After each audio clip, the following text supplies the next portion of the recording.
Et les messagers, alors qu'ils s'avancent, aidez-moi à recevoir. Est-ce que quelqu'un peut acclamer très fort pour le Seigneur? Alors, il s'agissait du Seigneur, le roi de rois, le Seigneur des seigneurs, celui qui a reçu tout pouvoir. J'aimerais dire à quelqu'un ce matin, Dieu a reçu un pouvoir sur ta vie. Il a le pouvoir d'élever et d'abaisser. Il a le pouvoir d'ajouter et de retrancher. Est-ce que tu peux m'aider à acclamer très très fort pour celui qui est assis sur son trône?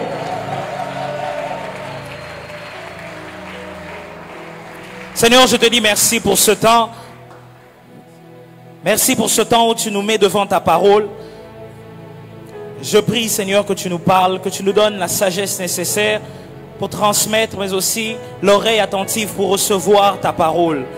Toi qui as choisi de bénir ton peuple ce matin, je prie que chacun d'entre nous reparte avec quelque chose dans le nom de Jésus.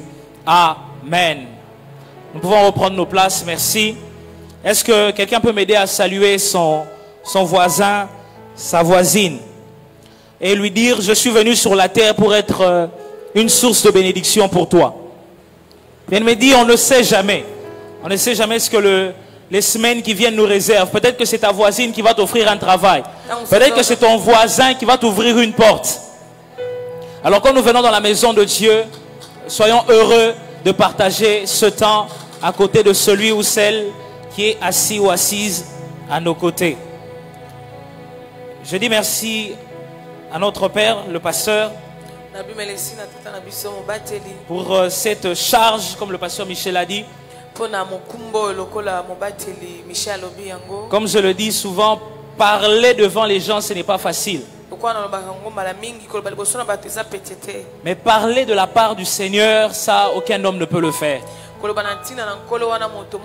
Il n'y a que Dieu par sa grâce qui peut nous rendre capables de transmettre sa parole.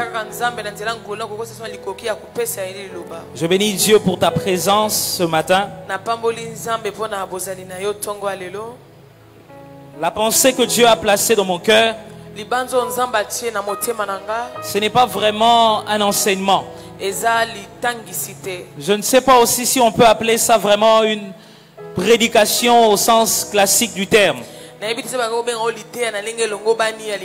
C'était simplement un fardeau que Dieu a mis dans mon cœur. Et cette parole que j'ai reçue de Dieu m'a ouvert les yeux. Il y a des choses que je pensais savoir, des choses que je pensais connaître. Mais en écrivant ce message, je me suis rendu compte que qui peut prétendre tout connaître de la part de Dieu?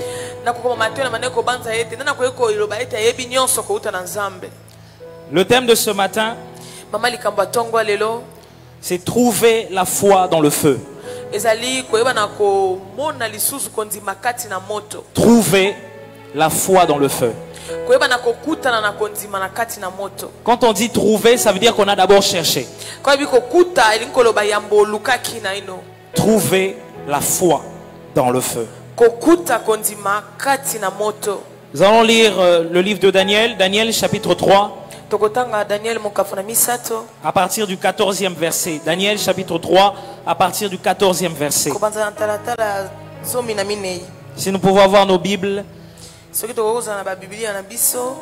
C'est une histoire que nous connaissons très bien.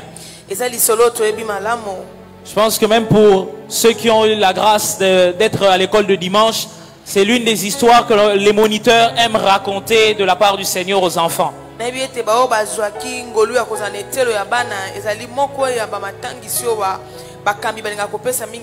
Et je suis certain que ce matin nous connaissons bien l'histoire de Shadrach, Meshach et Abednego. Nous allons lire simplement quelques versets. Nebuchadnezzar prit la parole et leur dit: est-ce de propos délibérés, Shadrach, Meshach et Abednego, que vous ne servez pas mes dieux et que vous n'adorez pas la statue d'or que j'ai élevée? Maintenant, tenez-vous prêts. Et au moment où vous entendrez le son de la trompette, du chalumeau, de la guitare, de la sambu, du psalterion, de la cornemuse et de toutes sortes d'instruments, vous vous prosternerez et vous adorerez la statue que j'ai faite. Si vous ne l'adorez pas, vous serez jetés à l'instant même au milieu d'une fournaise ardente. Et quel est le Dieu qui vous délivrera? Ça, j'aime la question. Nebuchadnezzar pose la question à ces hommes, quel est le Dieu qui vous délivrera? Quel est le Dieu qui vous délivrera de ma main? Cet homme pensait être tout puissant. Et il savait qu'à cette époque-là, l'empire de Babylone, le royaume de Babylone était le plus puissant sur la terre. Il savait qu'aucun roi n'avait le pouvoir d'arriver à Babylone et de lui dire ce qu'il était censé faire. C'est pourquoi il avait même le courage de dire, qui est ce Dieu? Il ne parle même pas de roi, il dit, quel est ce Dieu qui peut vous délivrer de ma main? Et même aujourd'hui, il y a des gens là où vous travaillez, là où vous êtes en famille, quelque part il y a quelqu'un qui pense avoir un pouvoir sur votre vie. Quelqu'un qui pense que c'est lui qui peut décider, et si lui dit non, personne ne peut dire oui. Que personne ne délivre de sa main. Au verset 16, la Bible dit, Shadrach, Meshach et Abednego répliquèrent au roi, nous n'avons pas besoin de te répondre. Donc ils n'ont pas besoin de répondre à la question de savoir qui est ce Dieu qui vous délivrera. Ils disent, voici notre Dieu que nous servons. Peut nous délivrer de la fournaise ardente. Ils ne s'arrêtent pas là, ils disent, il nous délivrera de ta main. Sinon, sache, ô roi, que nous ne servirons pas tes dieux et que nous n'adorerons pas la statue d'or que tu as élevée. Verset 21, ces hommes furent liés avec leurs caleçons, leurs tuniques, leurs manteaux et leurs autres vêtements. La Bible prend le temps de citer ce qu'ils avaient sur eux. Et jetés au milieu de la fournaise ardente. Comme l'ordre du roi était sévère et que la fournaise avait été extraordinairement chauffée. Vous savez, dans la vie, il y a des moments où on passe par le feu, mais il y a des moments où on passe dans une fournaise extraordinairement chauffée. La Bible déclare, la flamme tua les hommes qui y avaient jeté Shadrach, Meshach et Abednego. Et ces trois hommes tombèrent liés au milieu de la fournaise. Verset 24. Alors le roi fut effrayé et se leva précipitamment. Il prit la parole et dit à ses conseillers, n'avons-nous pas jeté au milieu du feu trois hommes liés? Ils répondirent au roi, certainement au roi. Il reprit, eh bien, je vois quatre hommes sans lien qui marchent au milieu du feu, qui n'ont point de mal. Et la figure du quatrième est semblable à celle d'un fils de Dieu. Nous connaissons l'histoire. Ces hommes sont sortis de la fournaise. Et la gloire de Dieu s'est répandue jusqu'au point où Nebuchadnezzar a dit que son peuple devait célébrer l'Éternel.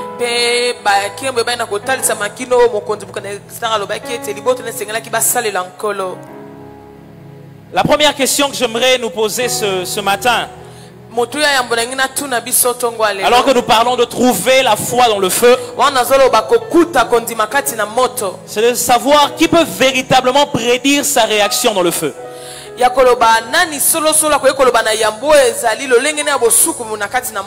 Qui peut imaginer la réaction d'un homme ou d'une femme qui se retrouve dans le feu?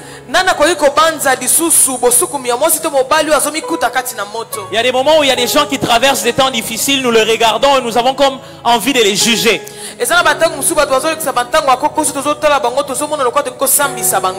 On se dit, il n'aurait pas dû agir comme ça. Il n'aurait pas dû faire ceci.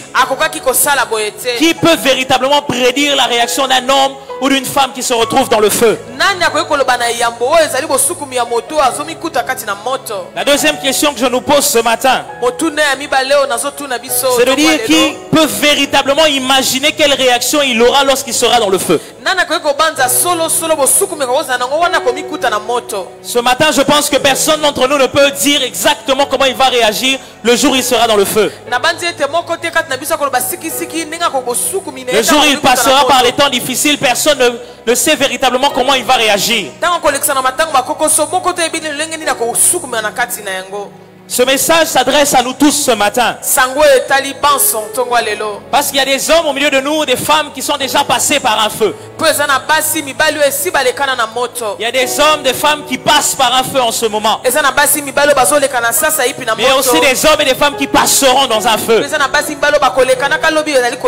Ça veut dire même si quelqu'un est déjà passé par le feu, il y a certaines épreuves qui l'attendent encore devant. Parce que dans la vie, on ne passe pas par le feu qu'une seule fois. Il y a des hommes, des femmes qui connaissent plusieurs épreuves, plusieurs difficultés, plusieurs injustices. Et face à ces choses que nous avons vécues, que nous vivons ou que nous vivrons dans les semaines, dans les années qui viennent, qui peut dire comment il va réagir? Qui peut véritablement dire qu'il réagira favorablement à l'épreuve? C'est pourquoi la parole de Dieu même nous met en garde pour nous dire que celui qui est debout prenne garde de ne pas tomber. Parce que ce n'est pas parce qu'on a résisté à une première épreuve que la seconde sera facile. Ce n'est pas parce qu'on est passé par une difficulté, nous sommes sortis la tête haute, que à la prochaine difficulté, nous sortirons toujours la tête haute. Alors, et moi qui vous parle et vous qui entendez ces paroles, nous sommes tous concernés par cette parole. Parce que nous ne savons pas ce que la vie nous réserve. Chacun d'entre nous a vécu quelque chose de difficile dans son passé. Il y en a qui vivent des choses difficiles en ce moment. Il y en a même qui ont été témoins de la difficulté que d'autres personnes ont vécu dans leur vie. Combien parmi nous ont vécu dans des familles où c'était même difficile d'avoir un repas sur la table? Qui ont vécu l'épreuve, qui ont vu la difficulté, qui peuvent aujourd'hui comprendre la valeur de la nourriture parce qu'ils ont eu faim. Combien ont connu des persécutions, des difficultés jusqu'au point où actuellement ils ont même pris la décision de ne pas juger ceux qui traversent ces temps difficiles. Parce qu'ils savent ce que représente la difficulté. Chacun d'entre nous à un moment de sa vie passera par le feu. Chacun d'entre nous à un moment de sa vie vivra quelque chose de difficile. Si ces hommes que nous admirons dans la Bible sont passés par le feu, nous également nous passerons par le feu. Tous ceux qui sont nés de nouveau, qui appartiennent à Dieu, doivent un jour passer par le feu. Qu'est-ce que représente le feu? Parce que notre thème, c'est trouver la foi dans le feu. Mais nous devons essayer de comprendre qu'est-ce que représente le feu ce matin. Parce que ce matin, nous ne parlons pas de ce feu qui est descendu du ciel lorsque Élie a prié. Nous ne parlons pas du feu de la gloire de Dieu qui descend pour nous donner la capacité de vivre des choses extraordinaires. Premièrement, le feu peut représenter une épreuve. Le feu peut représenter une épreuve. Et lorsque c'est une épreuve envoyée par Dieu, ça veut dire que Dieu a permis cela.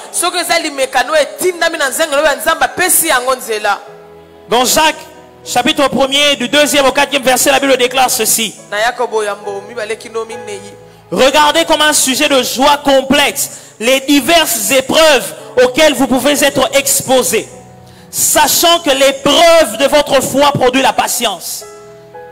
Mais il faut que la patience accomplisse parfaitement son œuvre, afin que vous soyez parfaits et accomplis sans faillir en rien.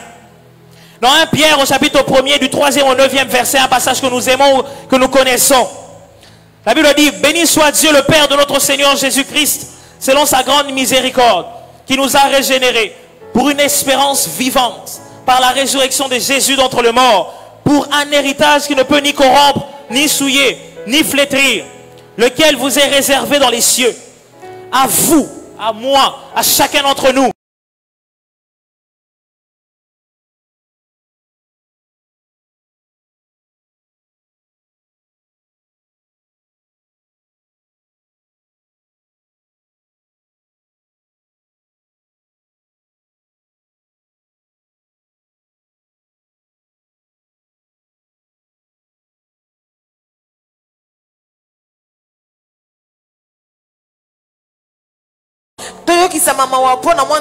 par diverses épreuves, afin que l'épreuve de votre foi plus précieuse que l'or périssable qui est éprouvé par le feu ait pour résultat la louange, la gloire, l'honneur lorsque Jésus apparaîtra. Lui que vous aimez sans avoir vu, en qui vous croyez encore aujourd'hui sans le voir, vous réjouissant d'une joie ineffable et glorieuse, parce que vous obtiendrez le salut de vos âmes au prix de votre foi. L'épreuve. Le feu peut représenter l'épreuve. Et cette épreuve envoyée par Dieu est nécessaire.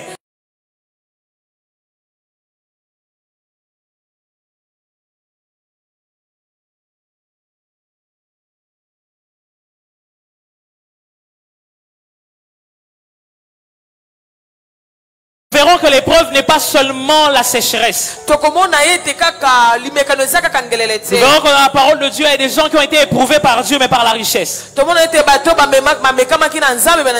que très souvent, quand on parle de l'épreuve, on fait directement allusion à des choses difficiles, compliquées par rapport à l'homme.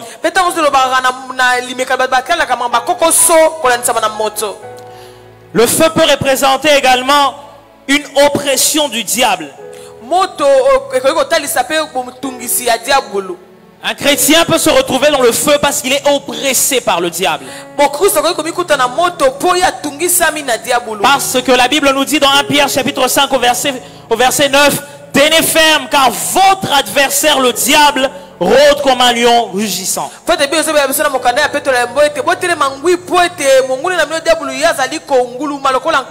Le diable est notre adversaire. Et il rôde autour de nous comme un lion qui cherche à dévorer.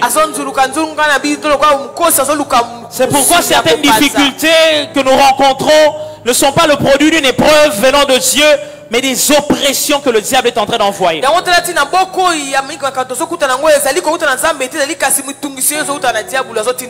Le feu peut représenter également la conséquence de la méchanceté des hommes. Il y a des moments où on se retrouve dans le feu, non pas parce que Dieu est en train de nous éprouver, non pas parce que nous sommes en train de vivre une oppression de la part du diable. Mais il y a des moments où nous nous retrouvons dans le feu simplement parce qu'il y a des hommes méchants qui veulent nous faire du mal. Parce que nous sommes victimes de la méchanceté des hommes. Parce que nous sommes victimes de l'orgueil des hommes. Ces chefs de famille qui pensent contrôler ta vie. Ce responsable au travail qui pense contrôler ta destinée et qui commence à t'opprimer, à te persécuter. Si je ne me prononce pas sur cette famille, personne ne peut se marier. Tout celui qui reçoit un travail doit venir d'abord me donner son premier salaire dans cette famille, sinon il n'ira pas de l'avant. Et nous passons par le feu parce que nous sommes victimes de la méchanceté des hommes. La Bible nous dit dans Galates 6:12 que tous ceux qui veulent se rendre agréables selon la chair vous contraignent à vous faire circoncire, uniquement afin de n'être pas persécutés pour la croix. Il y a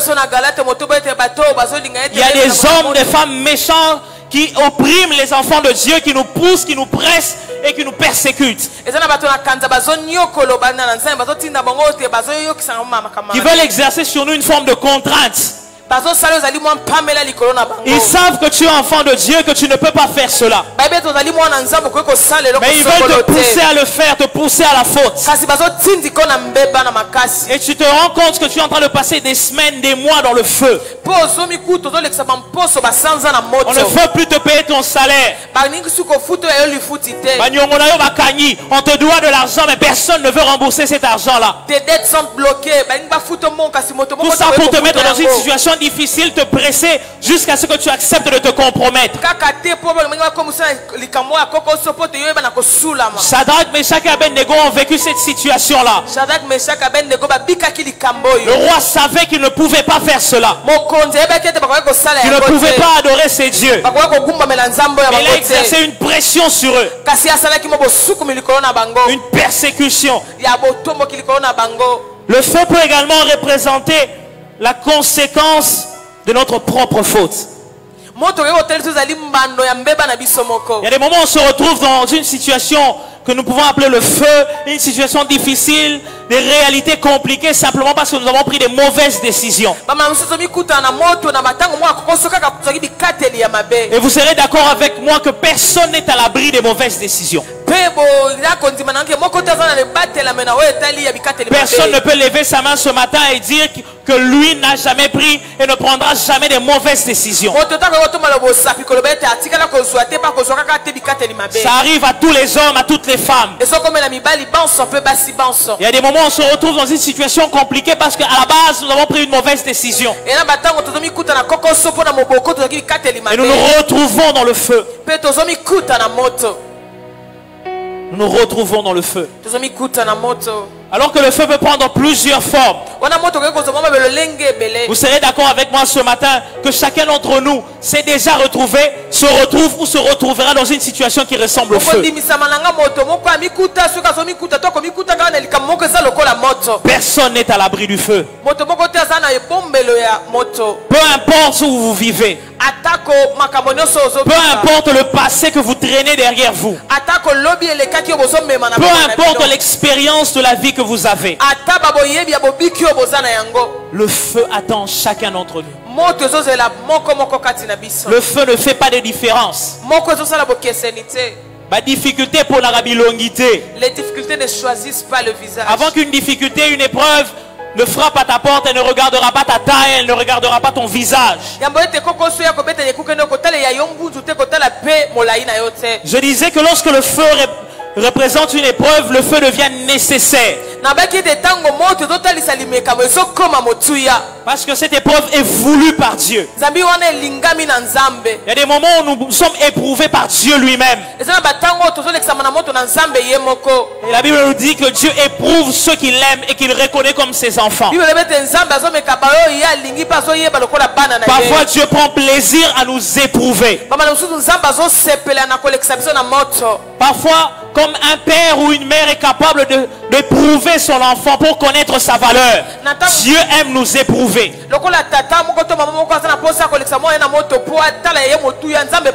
y a des parents qui de temps en temps, lorsque leurs enfants atteignent un certain âge, ils les envoient au marché. Avant, ils l'envoyaient au marché avec quelqu'un pour l'accompagner, mais ce jour-là on l'envoie seul au marché. Un peu pour dire à l'enfant, va te débrouiller un peu seul, on va voir si tu as grandi véritablement. Ça veut dire que même les parents aiment éprouver leurs enfants. Si vous avez un diplôme, c'est parce que vous avez été éprouvé à l'école, à l'université. Lorsque le feu est sur l'épreuve, le feu est nécessaire. Dieu peut laisser certaines réalités nous arriver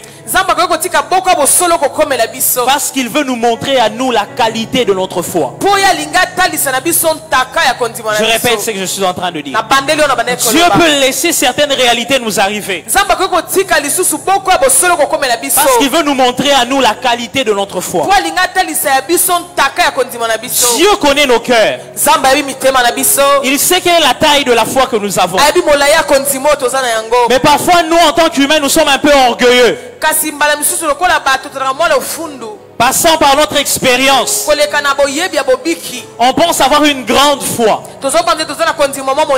Alors Dieu envoie l'épreuve pour nous dire que nous ne sommes pas encore arrivés. J'aimerais dire à quelqu'un ce matin, peut-être que c'est une mauvaise nouvelle. J'aimerais te dire, tu n'es pas encore arrivé. Tant que nous sommes sur cette terre, que personne ne bombe le torse pour dire qu'il est arrivé. Tant que nous sommes sur cette terre, que personne ne bombe le torse pour dire qu'il a une grande foi. Parce qu'on ne peut pas comprendre la qualité de la foi que nous avons avant l'épreuve. Il n'y a que lorsque l'épreuve arrive qu'on peut véritablement dire j'ai une grande foi. Dieu nous éprouve par le feu comme l'or qui passe par le feu. Et lorsqu'il nous éprouve par le feu, c'est pour qu'il nous montre notre valeur. Parce qu'il y a des hommes et des femmes qui pensent qu'ils sont petits jusqu'à ce qu'ils relèvent des défis. Il y a des gens qui ne sont pas conscients des capacités qu'ils ont jusqu'à ce qu'ils traversent une épreuve. C'est après l'épreuve qu'ils se rendent compte que véritablement il avait grandi. C'est après l'épreuve qu'ils se rendent compte que véritablement il avait les épaules larges. Combien de personnes ont compris qu'ils étaient capables de relever le défi le jour où ils sont passés après l'épreuve? Combien d'hommes en ce lieu ont compris un jour qu'ils étaient le pilier de leur famille parce qu'ils ont été capables de supporter des épreuves? Ça veut dire que lorsque Dieu nous éprouve par le feu, il veut nous montrer notre valeur. Il veut nous montrer que nous sommes capables de relever nos défis. Nous montrer notre valeur. Dieu teste toujours ses enfants. Il éprouve toujours ses enfants. Personne ne peut dire être enfant de Dieu et échapper au test de Dieu. Si pour Shadrach, Meshach et Abednego c'était la fournaise ardente, pour les enfants d'Israël c'était le désert. Pour Jésus, c'était Gethsemane. Le pas vers la croix. Pour Saül, c'était la richesse. Pour quelqu'un ce matin, peut-être c'est le loyer qu'on a du mal à payer mois après mois. Pour quelqu'un d'autre, c'est peut-être cette difficulté d'envoyer les enfants à l'école. Pour d'autres personnes, c'est cette difficulté à avoir les moyens nécessaires pour étudier. Pour d'autres encore, c'est cette difficulté à avoir des enfants. Pour certains, c'est même cette difficulté à avoir un travail stable. Pour d'autres, c'est la sécheresse qui ne cesse de revenir et revenir et revenir. Chacun ce matin peut essayer de donner un nom à son feu, de donner un nom à son épreuve. Mais comme je disais, l'épreuve n'est pas toujours la pauvreté ou la sécheresse. Pour Saül, son épreuve, c'était la royauté et la gloire. Parce que Saül n'est pas tombé lorsqu'il n'avait rien. Il est tombé lorsque Dieu l'a éprouvé par la gloire. Lorsque Saül a compris qu'il était trop grand et que le peuple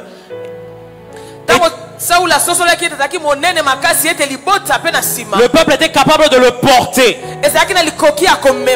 Lorsqu'il a oublié celui qu'il avait rendu roi, lorsqu'il ne tenait plus compte de sa place, c'est là que Saül a chuté.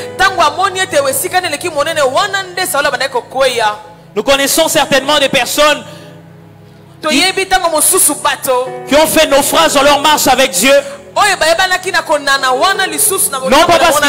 Non pas parce qu'ils n'avaient rien, mais simplement parce qu'ils avaient reçu quelque chose de la part de Dieu. Ne pensons pas que l'épreuve c'est seulement la sécheresse ou le manque. Si Christ a été éprouvé par la souffrance, la Bible déclare dans Isaïe 53, il a plu à l'Éternel de le briser par la souffrance. Si son épreuve était la souffrance, quelqu'un d'autre, son épreuve peut être la richesse. Si pour quelqu'un l'épreuve c'est la maladie, quelqu'un d'autre l'épreuve peut être la bonne santé. Dieu dit que je lui donne d'abord cet argent et je verrai ce qu'il fera après. Il m'a tellement demandé la bonne santé que je lui donne la bonne santé et je verrai ce qu'il en fera. Parce que très souvent c'est lorsque nous sommes malades que nous nous attachons à Dieu. Parfois Dieu permet l'épreuve parce qu'il sait que c'est dans l'épreuve que nous le cherchons. Très souvent il y a des gens qui ne cherchent Dieu que quand ils passent par des épreuves. Quand tout va bien, il ne veut pas chercher Dieu. Quand tout va bien, sa prière c'est 5 minutes maximum, mais il va faire autre chose. Mais le jour où l'épreuve arrive, elle est même prête à demander un congé pour prendre un temps dans la retraite et chercher la face de Dieu. Et lorsque Dieu voit qu'il y a ces enfants qui ne le cherchent plus, parfois il provoque l'épreuve. Parce qu'il sait que pour certaines personnes, l'épreuve est le moyen pour eux de revenir à lui. J'aimerais parler à quelqu'un ce matin qui pense que alors que tout va bien, il passe des mois, des années de vache grasse, il pense que Dieu n'est plus là.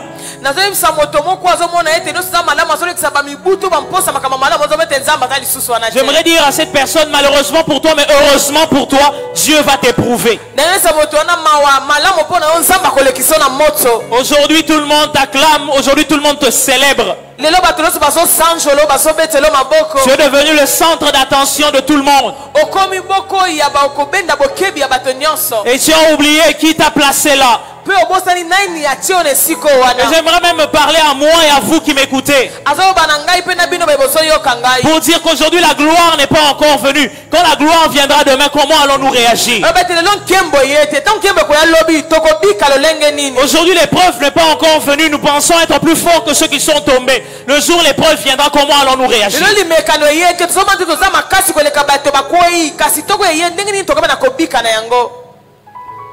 Mais lorsque Dieu nous éprouve, le résultat c'est toujours la gloire. Dieu ne teste pas ses enfants pour les humilier. Quand il éprouve ses enfants, c'est pour qu'ils paraissent encore plus glorieux. Lorsque Shadrach, Meshach et Abednego ont été éprouvés par le feu, lorsqu'ils sont sortis, la gloire a été rendue à Dieu. Lorsque Jésus est passé par cette épreuve de la croix, le résultat c'était le salut pour tous les hommes qui croient. Lorsque Anne est passé par son épreuve de stérilité, le résultat c'était qu'Israël avait reçu un grand prophète. J'aimerais dire à quelqu'un ce matin, l'épreuve que tu es en train de traverser prépare la gloire à venir. L'épreuve dans laquelle tu te retrouves est le signe qui t'annonce qu'après l'épreuve il y a la gloire. Nous le verrons plus tard. L'épreuve existe, mais l'épreuve ne dure pas toujours. La gloire qui vient après l'épreuve est toujours plus grande que la gloire qu'il y avait avant l'épreuve. Shadrach, Meshach et Abednego étaient connus à Babylone comme des hommes intelligents. Mais après l'épreuve, ils étaient connus comme des hommes qui ont un Dieu. J'aimerais dire à une femme, peut-être qu'aujourd'hui tu n'es connu que comme une femme mariée, demain tu seras connu comme une mère de famille. Peut-être aujourd'hui vous êtes connu comme quelqu'un qui étudie, demain vous serez connu comme quelqu'un qui donne du travail à d'autres. Simplement parce que la gloire qui vient après l'épreuve est toujours plus grande que la gloire qui vient avant l'épreuve. Est-ce que quelqu'un peut me donner un bon amen? Bon, je sais que vous êtes calme comme ça parce que tout va bien. La gloire qui vient après l'épreuve est toujours plus grande que celle qui avait précédé l'épreuve. J'aimerais dire à quelqu'un ce matin, notre foi sera toujours éprouvée. La foi de chacun d'entre nous passera l'épreuve du feu.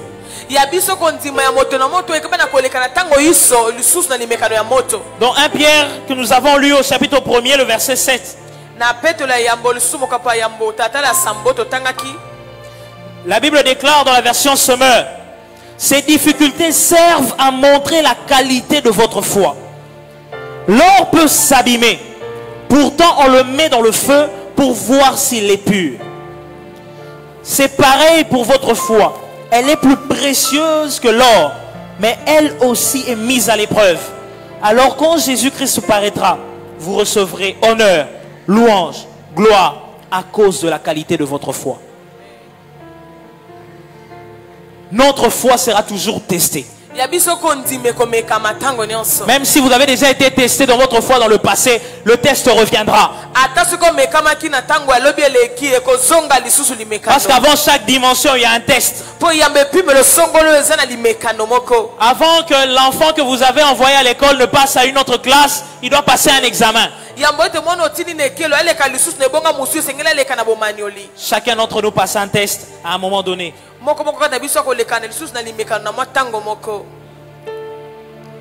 Lorsque le feu est une oppression qui vient de la part du diable,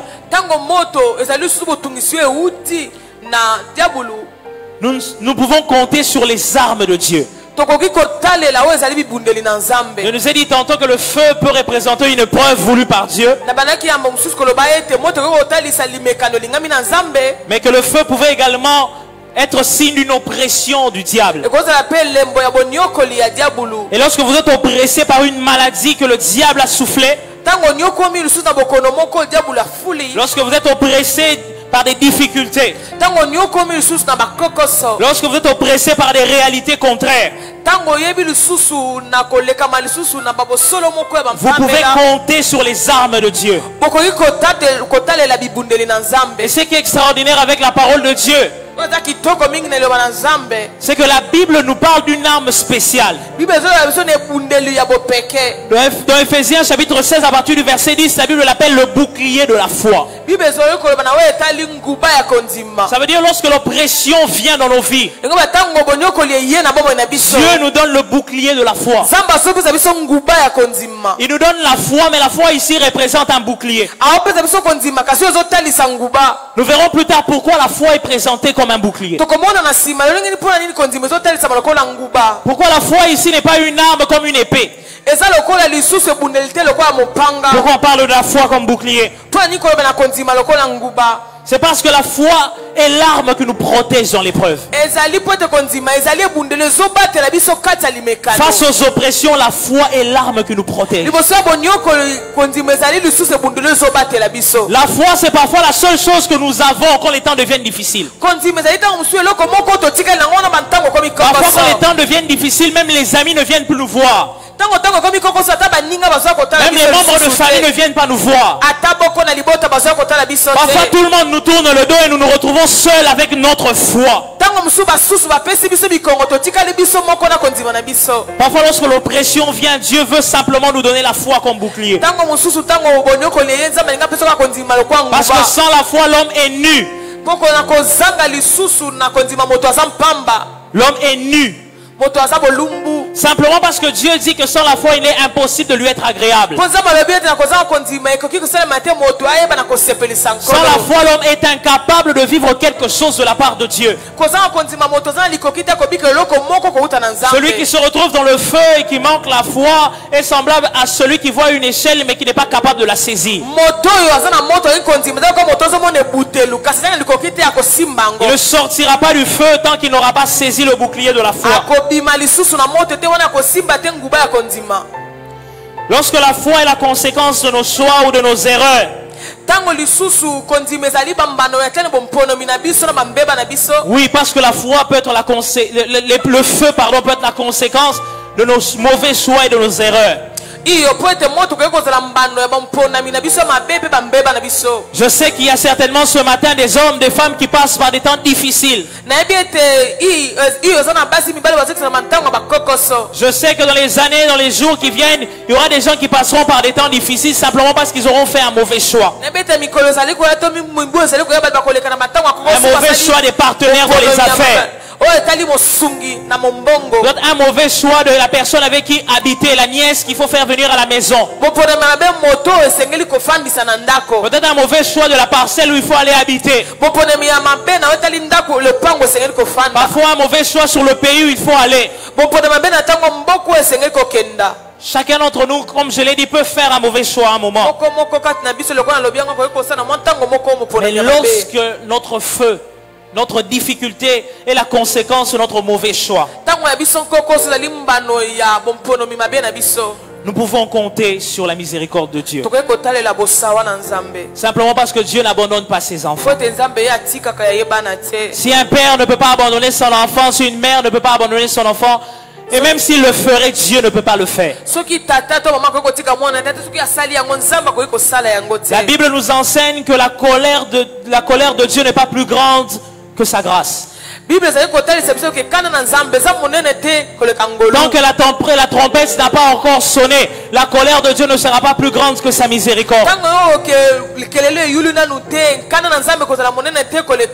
Même si Dieu n'est pas d'accord avec votre choix, même s'il n'est pas d'accord avec le chemin que vous avez pris, tant que vous retrouvez dans la difficulté, Dieu est toujours capable de venir à votre secours.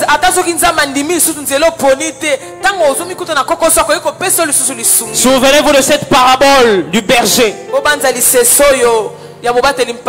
Si moi j'étais le berger, je serais sorti avec 100 brebis le matin. Peut-être je me serais mis à dormir parce que la journée est longue.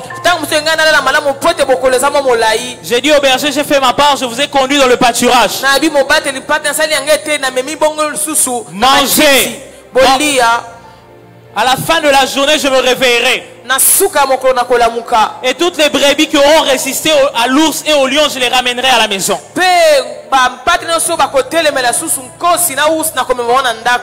Dieu n'est pas ce genre de berger-là. Quand il prend ses enfants, il ne les amène pas quelque part pour les abandonner à leur triste sort. Parce que la Bible nous parle même d'une brebis parmi les 100 brebis qui a pris un mauvais chemin. Qui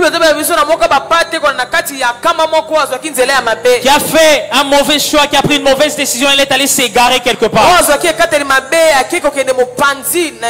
Et la Bible nous dit que le berger a laissé les 99 brebis pour aller chercher celle qui s'était égarée.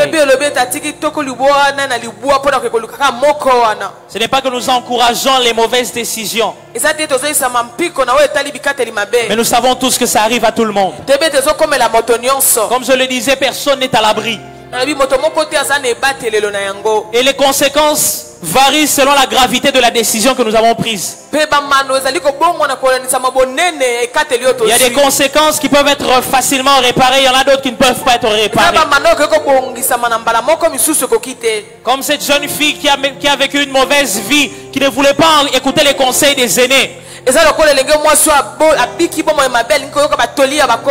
allé vers des hommes et qui s'est retrouvée enceinte. Cette grossesse est la conséquence des choix qu'elle a fait.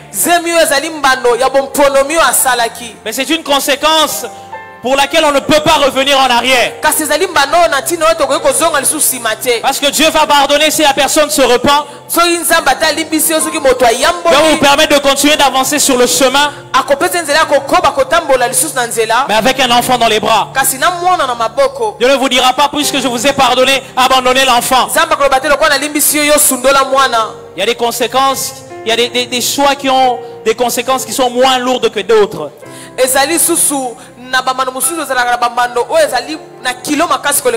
Mais pour toutes les formes de conséquences, Dieu peut toujours pardonner. Il est toujours disposé à pardonner. Alors s'il y a quelqu'un ce matin qui a fait des mauvais choix, qui a pris des mauvaises décisions, qui se retrouve dans des difficultés, j'aimerais lui annoncer que Dieu est toujours capable de te pardonner. Tant que Dieu n'a pas dit c'est fini, ce n'est pas fini. Même si les hommes peuvent se moquer de toi, tant que tu es revenu à Dieu, ce n'est pas encore fini avec toi. La rédemption est toujours possible. Et la quatrième forme de feu, nous avons dit, c'est lorsque le feu est conséquence de la méchanceté des hommes. Lorsque le feu est la conséquence de la méchanceté des hommes, alors nous pouvons compter sur Dieu comme notre allié.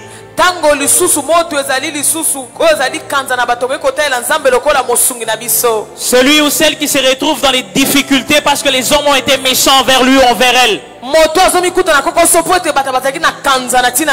verra toujours Dieu se lever comme le soleil de la justice. Même si aucun homme n'a été capable de prendre ta défense, Dieu prendra ta défense. Même si dans cette affaire de parcelle, aucun homme n'a été capable de vous défendre, Dieu va vous défendre. Vous êtes peut-être retrouvé dans la rue parce parce qu'on vous a arraché une parcelle, vous êtes retrouvés veuve et on a tout pris par la belle famille. Si aucun homme n'a été capable de comprendre votre douleur, Dieu comprend votre douleur. J'aimerais nous dire ce matin, alors la main de l'homme est limitée, la main de Dieu n'est pas limitée. Chaque fois que tu subiras l'injustice des hommes, Dieu se lèvera pour toi. Chaque fois que tes enfants subiront l'injustice des hommes, Dieu s'élèvera pour tes enfants. Peut-être là où tes enfants vont étudier, il y a un professeur qui ne les aime pas et qui est prêt à les faire échouer. Mais aussi longtemps que l'Éternel demeure ton Dieu, il s'élèvera même pour tes enfants. Dieu se lève toujours lorsque les hommes sont méchants envers nous. Lorsque ce chef pensera t'opprimer jusqu'à retenir ton salaire, Dieu se lèvera pour toi. Tant que ces hommes, ces femmes qui ont ta dette ne voudront pas te payer, Dieu se lèvera pour toi. La Bible le présente comme le soleil de la justice. Ça veut dire qu'il paraît toujours. Peu importe le temps que ça prend, la justice se lève toujours. La justice de Dieu se lève toujours. Rapidement, nous allons voir quelques attitudes à adopter dans le feu.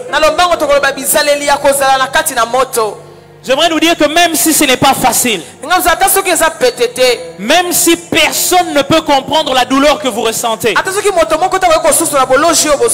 Vous savez, très souvent quand je vais voir quelqu'un qui est éprouvé, quand je veux voir une femme qui a perdu son mari, j'ai du mal à lui dire ça va aller. Il y a une phrase que j'ai du mal à prononcer, c'est de dire à la personne sois fort. Parce que je me pose toujours la question de savoir à sa place est-ce que moi je serais fort.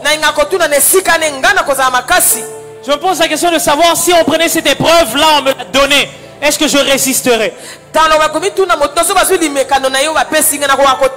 C'est pourquoi j'ouvre une parenthèse.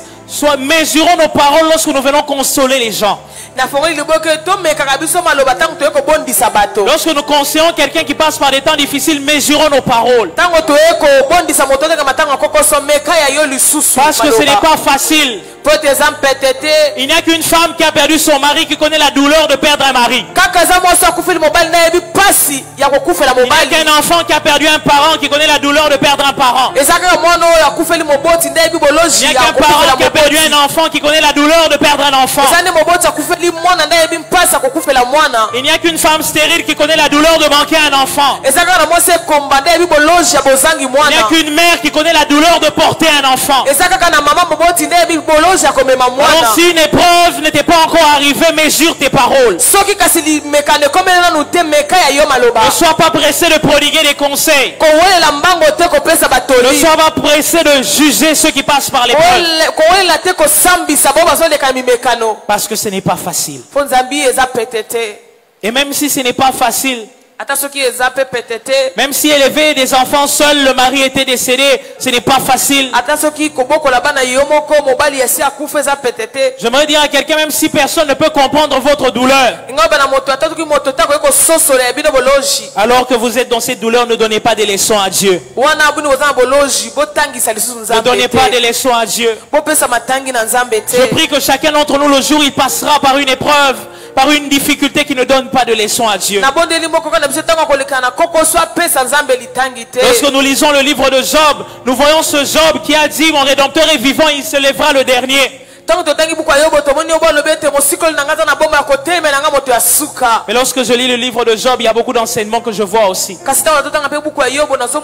Je vois également un Job qui a maudit le jour de sa naissance. Je vois un Job qui avait la prétention d'aller en jugement avec Dieu. Si Job ne s'est pas détourné de Dieu dans son épreuve, il a murmuré. Lorsque vous lisez Job au chapitre 32, pardon, Job chapitre 38, le verset 2, vous verrez ce que Job a dit. Il a dit, parce que Dieu lui pose la question, il dit, moi Dieu je m'assirai et toi Job tu vas m'instruire. Il dit, qui est celui qui a la prétention de contredire mes jugements? Même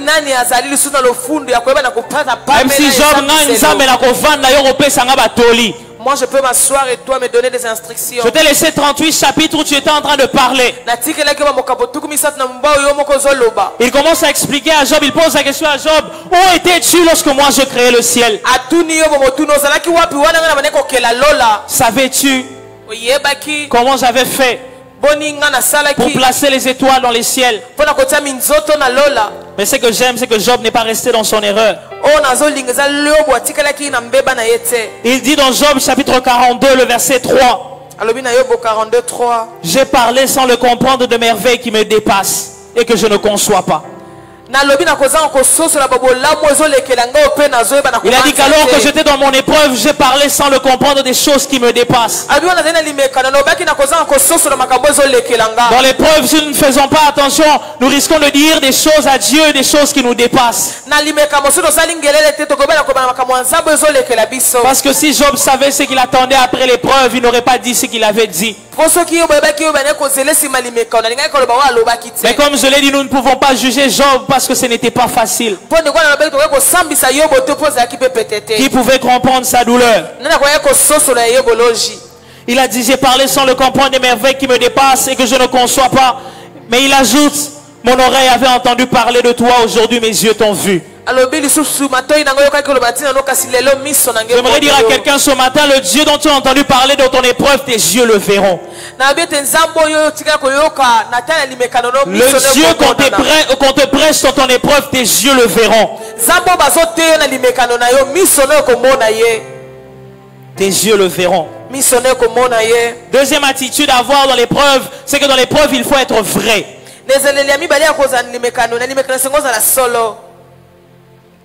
Dans l'épreuve, il faut être vrai. Je ne dis pas toujours, mais parfois. Parfois, lorsqu'on dit que tout va bien, c'est simplement une preuve d'orgueil. Parfois, le tout va bien de l'homme n'est pas une preuve de foi. Il y a des hommes, des femmes qui passent par des temps difficiles, mais qui sont incapables de partager cela avec quelqu'un d'autre. Simplement parce qu'il ne veut pas que l'on sache qu'il n'y a pas comme il a un temps difficile. Lui ou elle vit également. Il ne veut pas qu'on sache que lui aujourd'hui il manque à manger. Il ne veut pas qu'on sache que lui aussi peut manquer d'argent. Parfois le tout va bien n'est pas synonyme de foi. La Bible nous parle de Jésus. La Bible dit dans Hébreux 5, 7 que dans le jour de sa chair, devant cette épreuve de la croix, il a poussé des cris avec des larmes à celui qui pouvait le sauver de la mort. Ce jour-là, Gethsemane, il a pleuré. 100% Dieu, 100% homme. Mais dans son humanité, il a pleuré. Il a cherché la face de Dieu. Il n'a pas dit, Pierre ne doit pas me voir dans cet état. Il a pleuré. Anne, dans son épreuve de stérilité, a pleuré. Elle est allée dans le temple. Elle a pleuré jusqu'au point on confond ses pleurs avec de l'ivresse.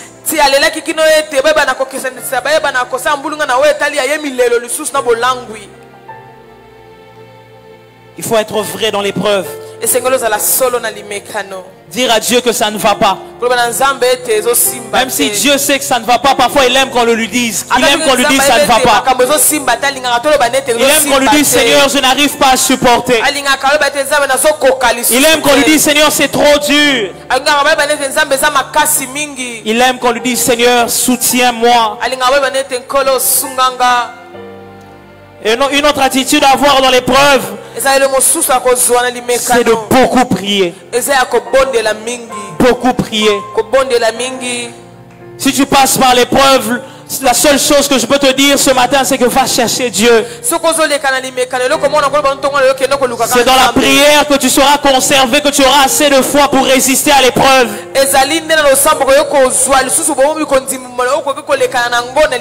Beaucoup prier fera que tu ne sois pas tenté à offenser Dieu.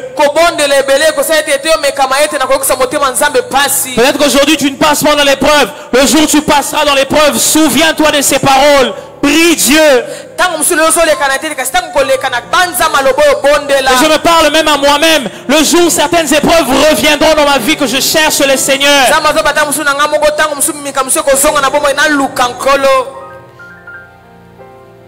La dernière attitude que je donne ce matin dans l'épreuve, dans le feu, c'est de croire aux promesses de Dieu. De croire aux promesses de Dieu.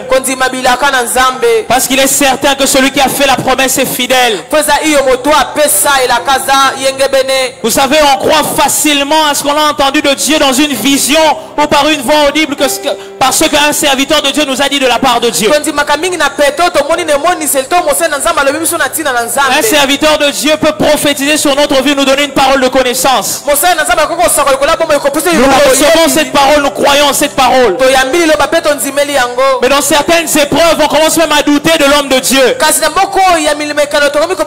se pose la question de savoir ce qu'il avait bien entendu Dieu.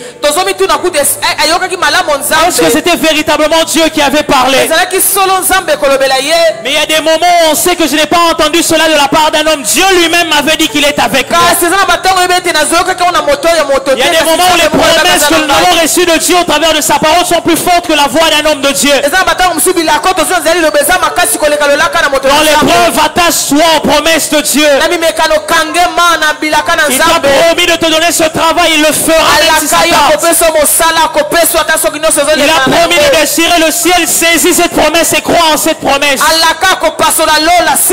Il a dit qu'il n'y aura dans ma maison ni femme stérile, ni femme qui avance. Crois en cette parole. Il a dit l'or et l'argent m'appartient. Crois en cette parole. Saisis les promesses de Dieu. Car parfois dans le feu nous n'avons que la foi. Il y a des moments dans la vie où nous n'avons que la foi aux promesses de Dieu. Il n'y a plus de signes, il n'y a plus de prophétie, il n'y a plus d'évidence. Il ne nous reste que la foi. Et j'aimerais dire à quelqu'un, il faut trouver la foi dans le feu. Le jour où tu te retrouves dans le feu, cherche la foi. Simplement parce que dans le feu tu n'es pas seul.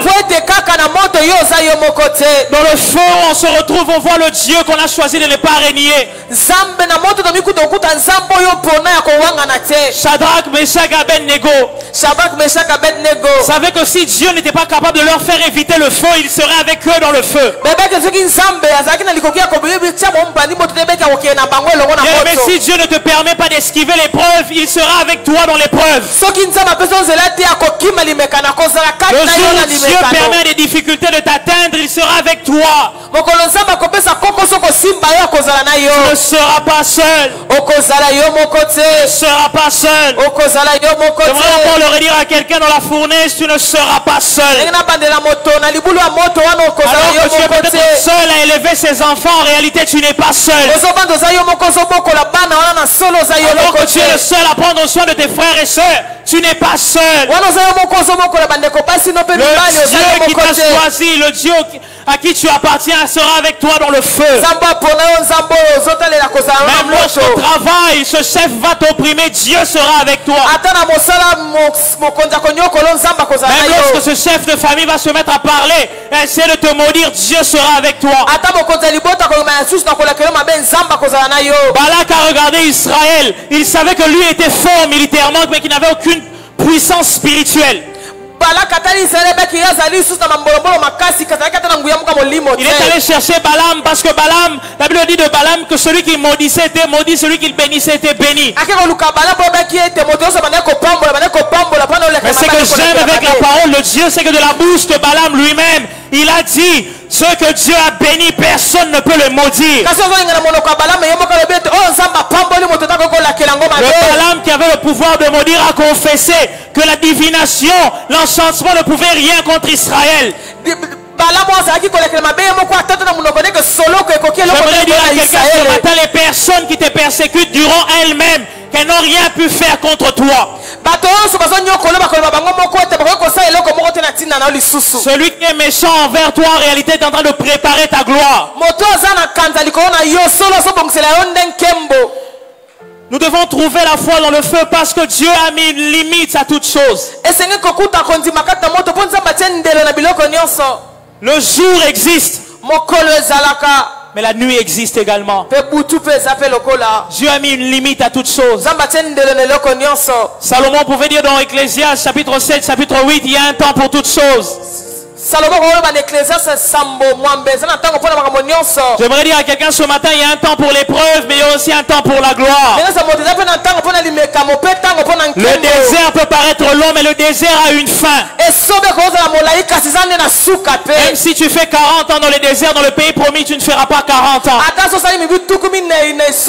Peu importe l'intensité de ton feu, le feu a une fin. Les difficultés ont une fin. Parce que Dieu a mis une limite à toute chose. Cette persécution dont tu es victime a une fin. Tout ce que les hommes font contre ta vie a une fin. Pourquoi trouver la foi dans le feu? Parce que l'instrument de ta destruction peut devenir l'instrument de ta restauration. L'instrument de ta destruction peut devenir l'instrument de ta délivrance. Shadrach, Meshach et Abednego ont été jetés dans le feu pour périr, mais leurs liens ont péri, eux sont restés vivants. Cette difficulté peuvent te faire pleurer, mais cette difficulté ne te tueront pas. Cette difficulté a reçu de Dieu l'ordre peut-être de te faire pleurer, mais jamais l'ordre de te tuer. L'instrument de ta destruction peut devenir l'instrument de ta délivrance. La méchanceté des frères de Joseph a fait en sorte que Joseph soit vendu. Joseph était vendu pour être détruit.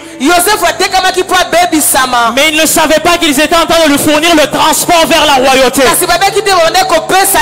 J'aimerais déclarer dans la vie de quelqu'un ce matin, celui qui essaie de te détruire te fournit le moyen de déplacement vers la gloire.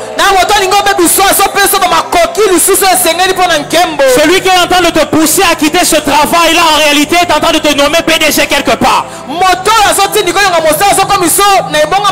Celui qui te pousse à quitter cette parcelle loin, voisin pousse à c'est voisin qui te pousse à quitter cette parcelle. Il t'envoie à ne plus être locataire mais bailleur. L'homme qui tient l'instrument de ta destruction ne sait pas qu'en réalité il tient l'instrument de ta délivrance. Parce que Dieu peut changer le feu qui doit brûler et tuer des hommes en un feu qui les délivre. Je prie que Dieu le fasse dans ta vie, dans la vie de tes enfants, dans ton travail, dans tes activités, dans le nom puissant de Jésus. Le mal qu'ils ont voulu faire à Joseph, Joseph dit, Dieu l'a changé en bien. Quand tu as la foi, le feu qui est censé te brûler ne te brûlera pas. Le feu qui est censé te détruire ne te détruira pas. La dernière chose que je dis avant de clôturer, si Dieu nous demande de trouver la foi dans le feu, c'est simplement parce qu'il veut faire de nous les héros de la foi. Il veut que l'on parle de toi, que sur la terre qu'on ne retienne pas que tu avais des grandes maisons. Mais il veut qu'on retienne que tu avais la foi. Bien aimé, c'est le meilleur témoignage. Si le jour où tu quittais la terre, les hommes pouvaient dire cette femme était une femme de foi, cet homme était un homme de foi, ça serait le meilleur témoignage.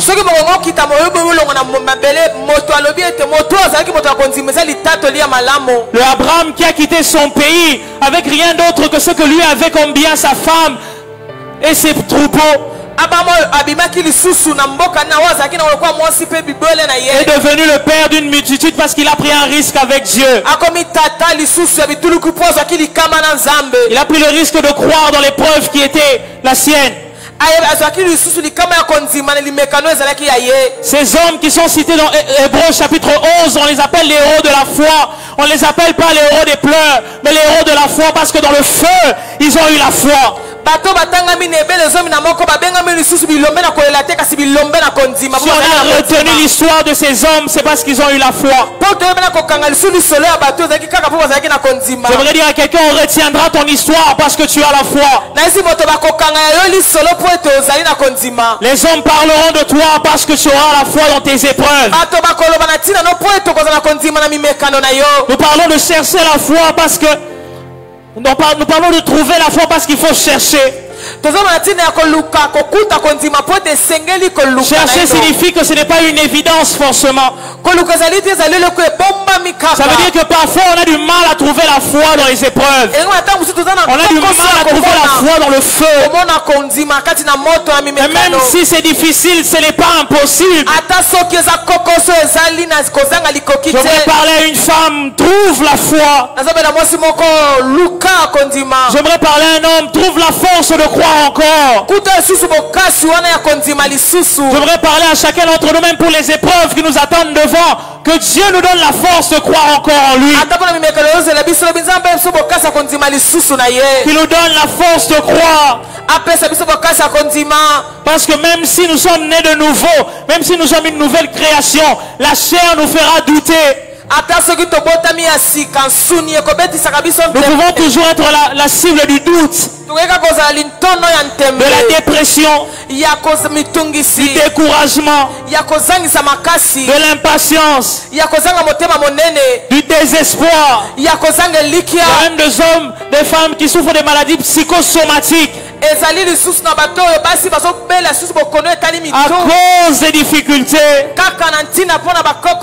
Mais le remède que Dieu nous donne, c'est de trouver la foi.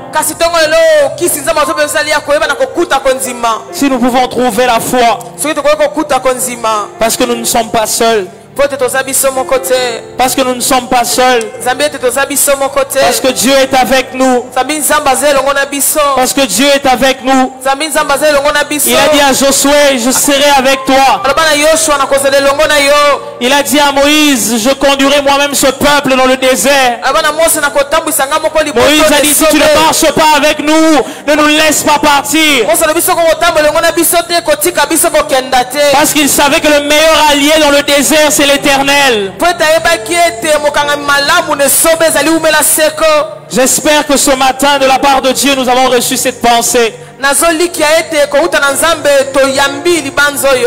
Que l'épreuve arrive à tout le monde. Les difficultés, les persécutions arrivent à tout le monde. Nous passons tous par le feu. D'une manière ou d'une autre, à un moment ou à un autre, nous passerons par le feu. Nous passerons même par le feu. Mais ce jour-là, n'oubliez pas. N'oubliez pas que vous devriez trouver la foi. Est-ce que nous pouvons nous lever dans la présence de Dieu? J'aimerais qu'ensemble nous puissions prier pour dire à Dieu, Seigneur, aide-nous. Nous ne savons pas comment nous allons réagir le jour où les difficultés viendront. J'ai pu relever les défis il y a 5 ans, il y a 10 ans, il y a 20 ans en arrière. Mais je ne sais pas si je serai capable de relever les défis qui m'attendent devant. J'ai relevé les défis il y a 2 semaines. Mais je ne sais pas ce qui m'attend devant. Alors je ne veux pas être prétentieux pour dire que j'aurai la foi. Ce matin je viens pour te dire, Seigneur, donne-moi la foi dans l'épreuve. Donne-moi de ne pas lâcher prise. Donne-moi de ne pas craquer. Parce que le feu a une limite, a une fin. Est-ce que tu peux élever ta voix et parler à Dieu? Le faire avec ton cœur, le faire avec ton cœur. Ton voisin et toi n'avez pas le même feu. Vous ne passerez pas forcément par la même épreuve. Mais chacun d'entre vous devrait trouver la foi ce jour-là. Est-ce que quelqu'un peut dire à Dieu, Seigneur, aide-moi à trouver la foi. Aide-moi à trouver la foi. Même lorsque le feu sera semblable à de l'argent ou à de l'or, que je ne puisse pas me corrompre comme Saül. Est-ce que tu peux parler à Dieu? Dis, Seigneur, moi-même je sais que je ne serai pas capable. Je ne peux pas prévoir ma réaction, car tu dis dans ta parole qui connaît le cœur de l'homme. Mais je te demande ta grâce afin d'avoir la foi. Dis à Dieu, Seigneur, fais de moi un héros de la foi. Que mon nom soit cité parmi les hommes et les femmes qui ont cru en toi. La Bible déclare que croyant contre toute espérance, Abraham a cru et cela est devenu une justice pour lui. Dis, Seigneur, même lorsqu'il n'y aura aucune évidence, donne-moi de croire. Lorsqu'il n'y aura aucun signe, donne-moi de croire. Aide-moi à croire même lorsqu'il n'y aura aucune prophétie. Donne-moi la foi. Même si je n'ai pas la foi pour moi, que j'ai la foi pour ses enfants. Que j'ai la foi pour mon mari. Parle à Dieu, parle à Dieu.